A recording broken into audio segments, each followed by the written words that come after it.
And I think there's a real challenge within oil and gas on this particular point, because having worked with one of the global oil companies who had a big trading business, the actual employment proposition needed to be different for that trading business within that oil company, because they were competing with investment banks to bring people in, as opposed to the upstream businesses, which actually had a different proposition.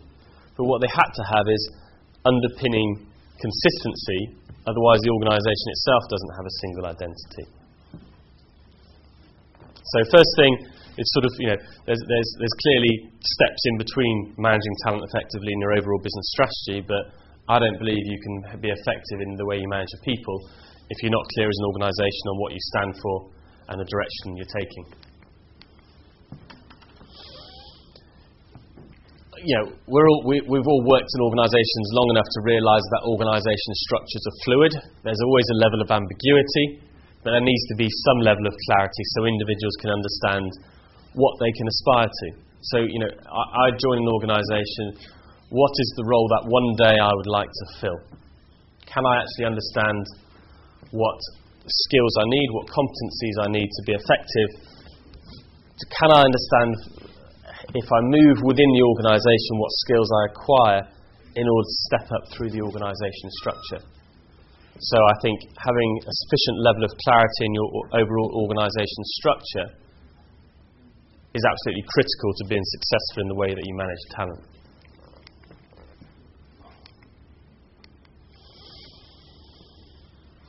When you select staff, you again need a level of consistency. When I say a level of consistency, I don't think you can have complete consistency, because I think the sorts of characteristics and people you hire in one part of your business will be very different to another. But you need to have a level of commonality so the organisation does stand for something, because we've already seen how important that is from what our millennials around the world are telling us. Some of these are obvious. Clearly, you need to have effective and strong performance management and appraisals. And to state the very obvious, that doesn't mean you do it once a year. That doesn't mean you sit down with someone once a year and tell them how well or how badly they've done. There's an analogy that I was told a few years ago, which I love and I always repeat. How many of you have children? You put your hand up. You got children? Yeah. Okay, keep your hand up. How many of those say to their children, "Well done" at the end of the day, or "Naughty, you shouldn't have done that"? Yeah?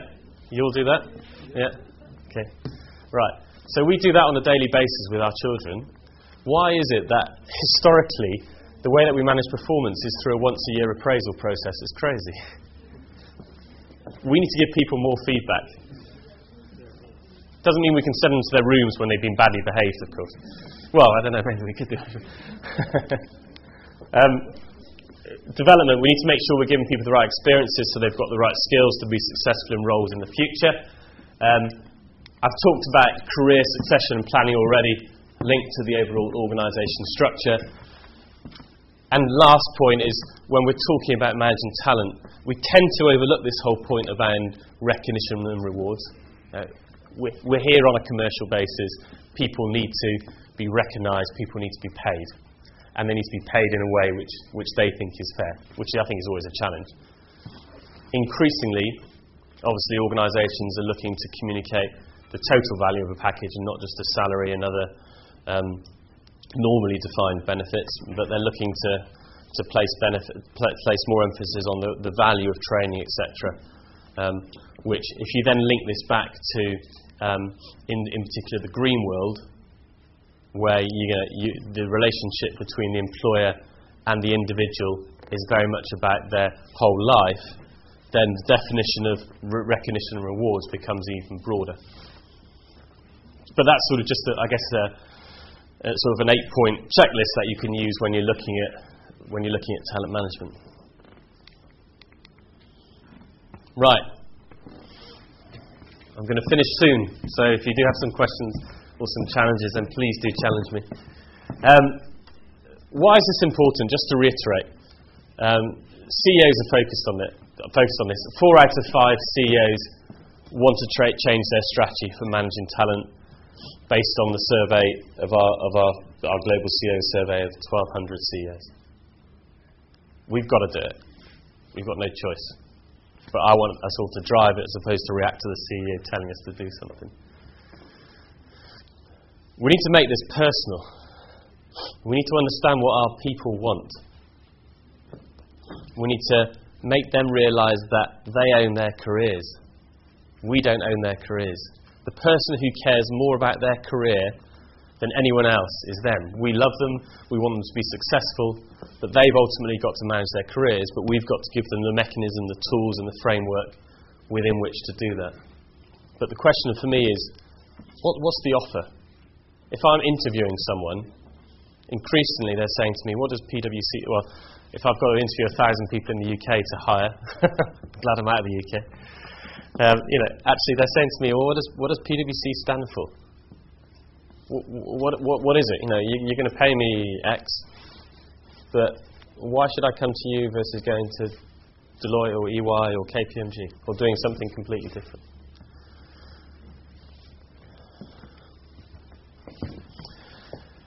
Right, that's everything I wanted to cover. Hopefully it's given you a good flavour of our Managing Tomorrow's People research. Hopefully you've got a flavour of the Global CEO survey.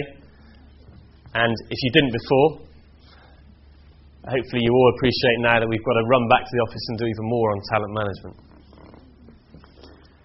That's everything from me. Any questions or...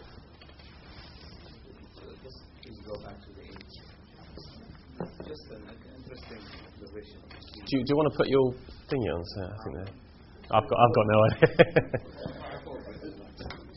And everyone can hear.